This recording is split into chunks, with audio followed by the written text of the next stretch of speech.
人類自古渴望飛翔，今日我哋更試圖喺離地1000米嘅空中重塑城市嘅生活。每場表演大約1000到2000部機，但係你見到一啲都唔失禮嘅。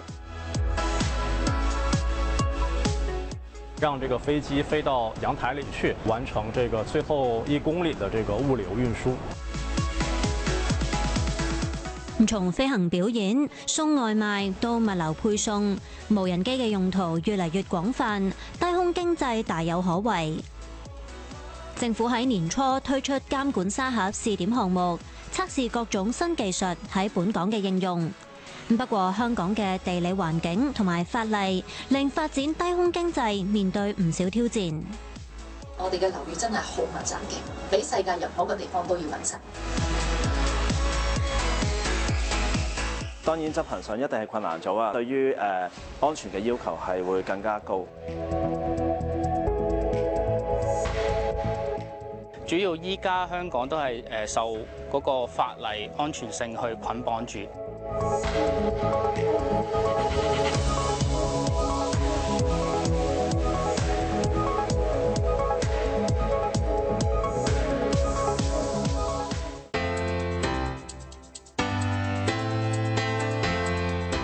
舊年受電離層閃爍影響，國慶無人機匯演被迫取消。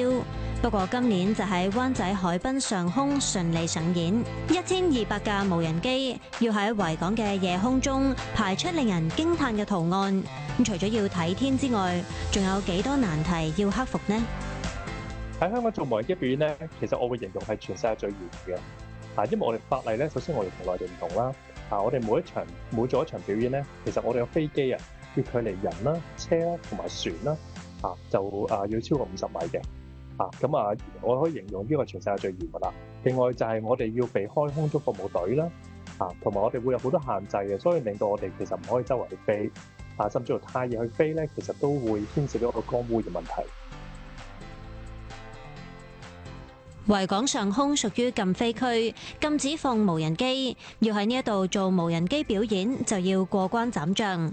林漢源嘅公司主要做無人機表演，每次演出之前，林漢源都要獨立向民航處、海事處、警方同埋通訊局呢4個部門提出申請，過程繁複。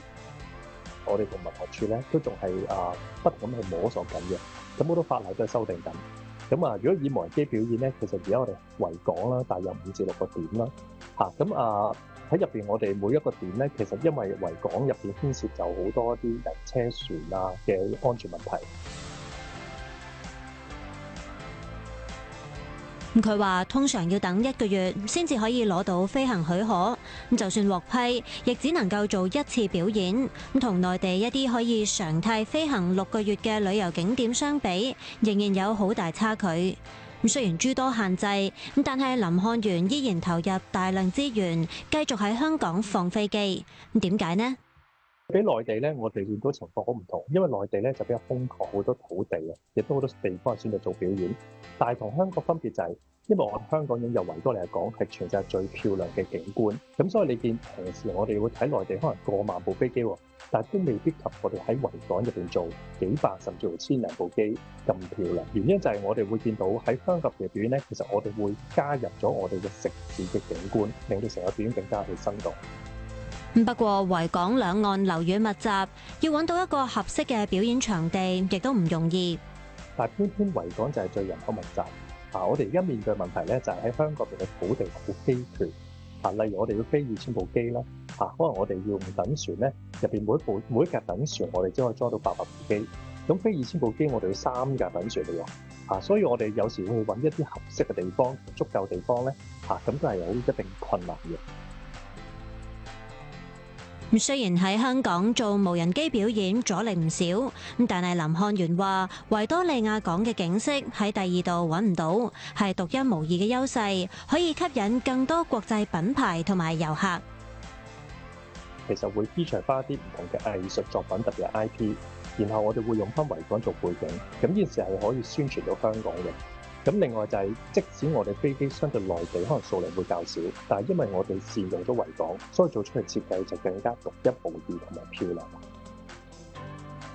呢一類匯演平均每場可以為佢帶嚟100萬港元利潤。